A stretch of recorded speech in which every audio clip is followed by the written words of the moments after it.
upholding and encouraging democratic institutions and rule of law in the country. Maldivian ambassador to UAE reveals the work exerted by the administration in attracting investments has brought positive end results by paving way for major developmental projects from UAE. And MACL receives funds to develop a new passenger terminal in VIA.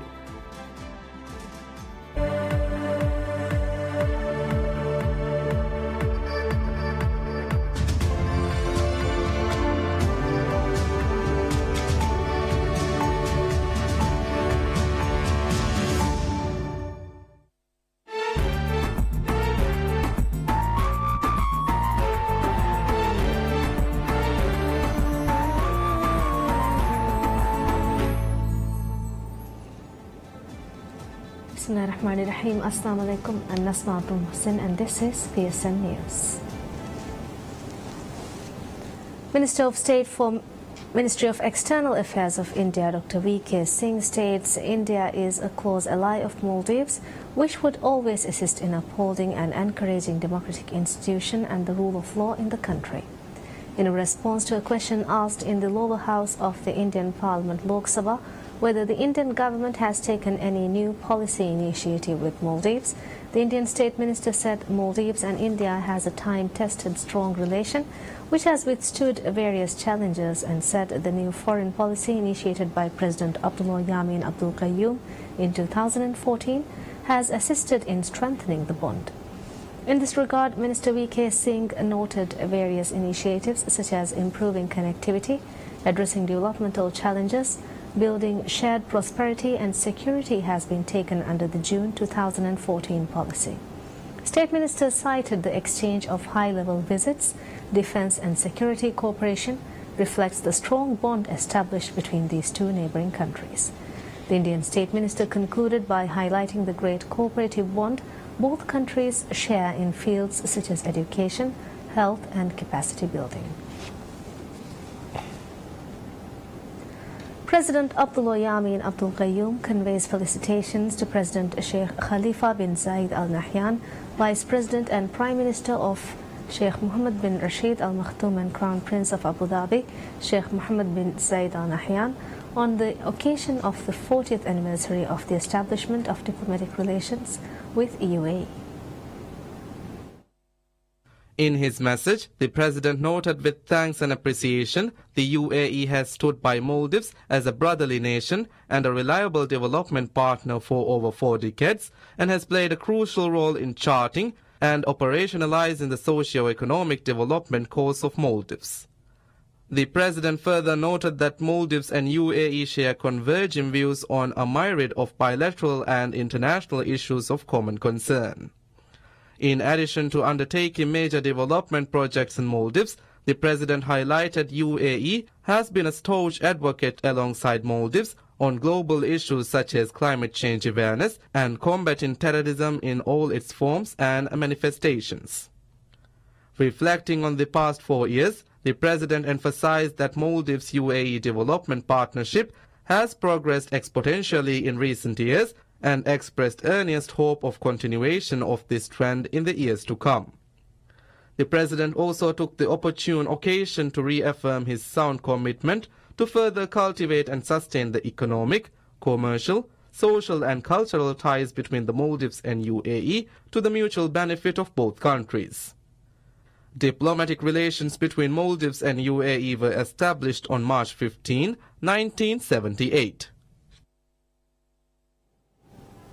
Ambassador of Maldives to UAE, Dr. Hussein Niaz, reveals the work exerted by the administration in attracting investments has brought positive end results by paving way for major developmental projects from UAE. The Maldivian ambassador made the statement in an exclusive interview given on the occasion of the 40th anniversary of the establishment of diplomatic relations with UAE. Maldives and the UAE established diplomatic relations on March 15, 1978. In an exclusive interview with PSM News, Ambassador of Maldives to UAE, Dr. Hussein Niaz said Maldives and UAE share a close and brotherly bond. In this regard, Ambassador Niaz said that the recent visit of President Abdullah Yamin Abdul Qayyum to UAE testifies the close bond both countries share. During the visit, President Yamin had key discussions on providing easy visa services for locals traveling and residing in UAE. Furthermore, Minister of Foreign Affairs Dr. Muhammad Asim has also extended greetings and felicitations to the government and the people of UAE on the occasion of the 40th anniversary of establishment of diplomatic relations between both countries. In this regard, Minister Asim thanked the government of UAE for the generous support and assistance extended towards the socio-economic development of Maldives since the establishment of diplomatic relations between the two countries. UAE plays a crucial role in charting and operationalizing the socio-economic development course of Maldives. President of the Civil Service Commission Dr. Ali Shamim notes 2017 was a successful year despite the many challenges faced. He made the remarks during the ceremony held to release the annual report of 2017. The report was released by the President of the Civil Service Commission Dr. Ali Shamim at a special function held at the Commission. Addressing the ceremony, Ali Shamim said that 2017 started with challenges and issues due to the budget received for the Commission, noting that all those issues were overcome by introducing and implementing innovative new policies. Dr. Shamim highlighted the achievement of establishing a trust fund of the Commission with successful discussions with Ministry of Finance and Treasury. He expressed the institution was successful in developing and enhancing human resources sector in the Maldives. Maldives Airports Company Limited MACL reveals it has received funds for the development of the passenger terminal of Velana International Airport, VIA. Briefing the media on the latest updates of the passenger terminal at VIA, Managing Director of MACL Adil Musa assured the delayed commencement of the passenger terminal would not hinder the progress and completion of the terminal in the given timeline. According to MACL, the passenger terminal would be developed with the latest technological equipment and has the capacity to cater to 7 million passengers a year. The $350 million project is contracted to be completed by 2019. Minister of Health Abdullah Nazim Ibrahim meets and congratulates the team of doctors who have successfully conducted the total gastrectomy with Rosen-Y anastomosis operation at Indira Gandhi Memorial Hospital, IGMH. According to IGMH, the operation was led by local surgeon Dr. Muhammad Shifan and was accompanied by 9 other qualified doctors. Addressing the ceremony, Health Minister noted the operation has become a huge step in the development of the health sector and called on all doctors to serve the country by accomplishing such new achievements. The minister said the administration would always stay committed in easing the difficulties faced in the sector at all times. Minister Nazim also met with the patient who underwent the intestinal operation. According to IGMH, the latest cancer removal operation was successful as the patient and the cancer-affected area is healing. This operation was the biggest cancer removal operation to be completed by doctors of IGMH and has dealt with cancer removal procedures in the stomach and the intestine of the patient.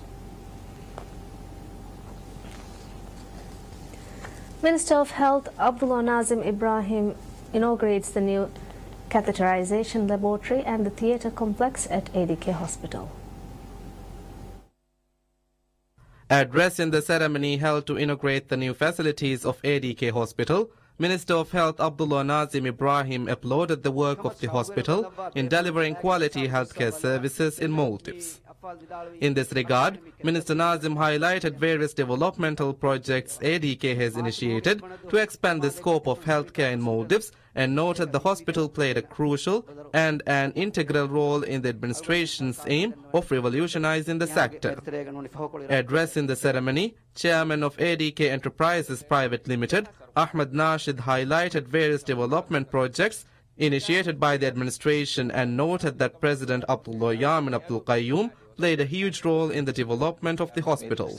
Ahmed Nasheed highlighted that the administration has always provided assistance in the progress and development of the hospital. In addition, he cited that the hospital has come a long way since its inception, which started at an investment of just $750 in 1987. According to ADK Hospital, the new facilities were established at a cost of $10 million and would have the latest technological equipment and services available. Treetop Hospital in Maldives successfully completes its first cardiac procedure. The procedure was performed on a 27-year-old patient who is suffering from a condition known as Eisenmenger syndrome. Eisenmenger syndrome (ES) is a severe form of pulmonary arterial hypertension and arises on the basis of congenital heart disease. ES primarily affects the adolescents and adults with heart defects that are repaired at a later stage of the disease or has never been repaired before. This diagnostic and invasive cardiac procedure was conducted to assess pulmonary artery, right and left ventricular pressure, and the cardiac output of the patient. This was essential to determine if the patient is fit to further surgical treatment. The procedure was led by international cardiologist at Treetop Hospital, Dr. Pietro Gautano, and was assisted by a skilled team of cardiac nurses. The procedure was also observed by non-invasive cardiologist Dr. Borija Jeri. After the surgery, Dr. Gautano expressed the procedure went well and they managed to complete the assessment without any complications. Director of Medical Services and the cardiothoracic surgeon at Treetop Hospital, Dr. Roland Faisal, noted it is an important milestone for Treetop Hospital in establishing cardiology as a super specialty and elevating inpatient care as a whole. Dr. Roland Faisal assured the commitment to providing the best cardiac procedures so that patients can get the care they need close to home. Treetop Hospital aims to provide access to state-of-the-art facilities and to improve the way which cardiovascular diseases are treated in the Maldives. Minister of Environment Tariq Ibrahim reveals the administration aims to stop burning waste at Tilafushi Island by the end of the year. The minister made the statement while addressing a special ceremony held to receive the landing craft for waste collection. Waste management has been one of the most troublesome issues faced by Maldivians. Under the waste management policy initiated by the administration, numerous efforts have been made to tackle waste management issues in Maldives. The administration has been successful in tackling major challenges faced in waste management across the nation. The administration has established numerous waste management facilities and has brought revolutionary advancement to the waste management sector. In addition, the administration also aims to eliminate waste in an environmentally friendly way by using incinerators. Addressing a ceremony held to receive the landing craft for waste collection in Tilafushi Island, Minister of Environment and Energy Tariq Ibrahim said the administration has successfully completed the installation of incineration systems in the island. In this regard, Minister Tariq noted that currently works of testing these systems are progressing at a fast pace. The minister said that the project to establish Waste Management Center of Greater Mala region would also begin in the last quarter of this year.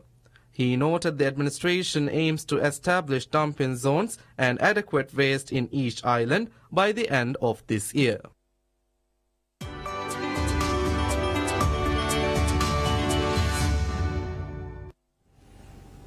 Bank of Maldives BML decides to issue $1.42 as dividend per share from its business profit generated in 2017. BML revealed that it has decided to issue $7.66 million to shareholders. According to BML, it is an increase of 10% compared to 2016. BML revealed that shareholders registered in 2017 will only be eligible for the payment. Despite the declaration of state of emergency in Maldives, the tourist arrival increases by 19.2% in February compared to last year. According to monthly statistics of Ministry of Tourism, 144,286 tourists arrived last month, boosting the number of tourist arrivals to 286,637 in the first 2 months of 2018. This is recorded as an increase of 16.3% compared to the same period of the previous year. Tourist arrival from Europe was recorded as the most number of tourist arrivals from one market, with the contribution of 54.5% were from Asia Pacific. It is noteworthy that despite the travel advisories followed by the declaration of state of emergency, the country has received a notable number of tourist arrivals during the past month.